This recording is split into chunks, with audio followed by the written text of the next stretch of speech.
Happy Thursday, guys. Here we are, the last day of the week. If you have all your work done, you get to take tomorrow off. If you have any makeup work, you will be working tomorrow, Friday, where you're going to be getting caught up and having meetings with myself or Mr. Lund all day to get yourselves caught up before next week so you can join us for the fun activities we have planned. So let's take a look at today, kind of a final wrap-up day of some stuff. Literacy, this is your last day. Your 40 book challenge is due tomorrow, so make sure you've taken any AR tests or done any seesaws.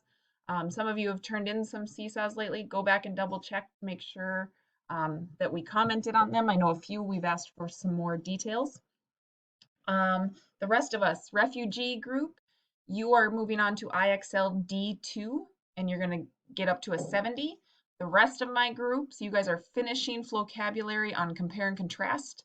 You are doing the read and respond and the quiz. So you're just going back in, finishing it out, and you're good to go. Science, you are doing landforms day 2. You get to watch another Crash Course Kids and the Grand Canyon SciShow Kids, which is pretty awesome. And then you're going to complete the seesaw activity in the activities tab, sorry guys, called Earth Systems Interactions Over Time. Read the instructions super carefully. I know that's been something that you guys have kind of rushed through where you just quickly do what you think is supposed to happen and you don't quite record it correctly. So make sure you're reading those directions first, then you do the activity. Okay? Now, this one's super important. This is your last day of your personal narrative. All you are doing on your personal narrative is going back through, rereading everything, making sure you have no squiggly red or blue lines underneath words. The word I is capitalized everywhere.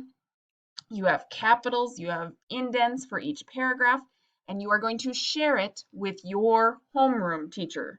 So a lot of you have been sharing it with me, I think because I've been making the writing stuff, but this time you need to share it with your homeroom teacher, okay, so that we have access to it in particular, okay?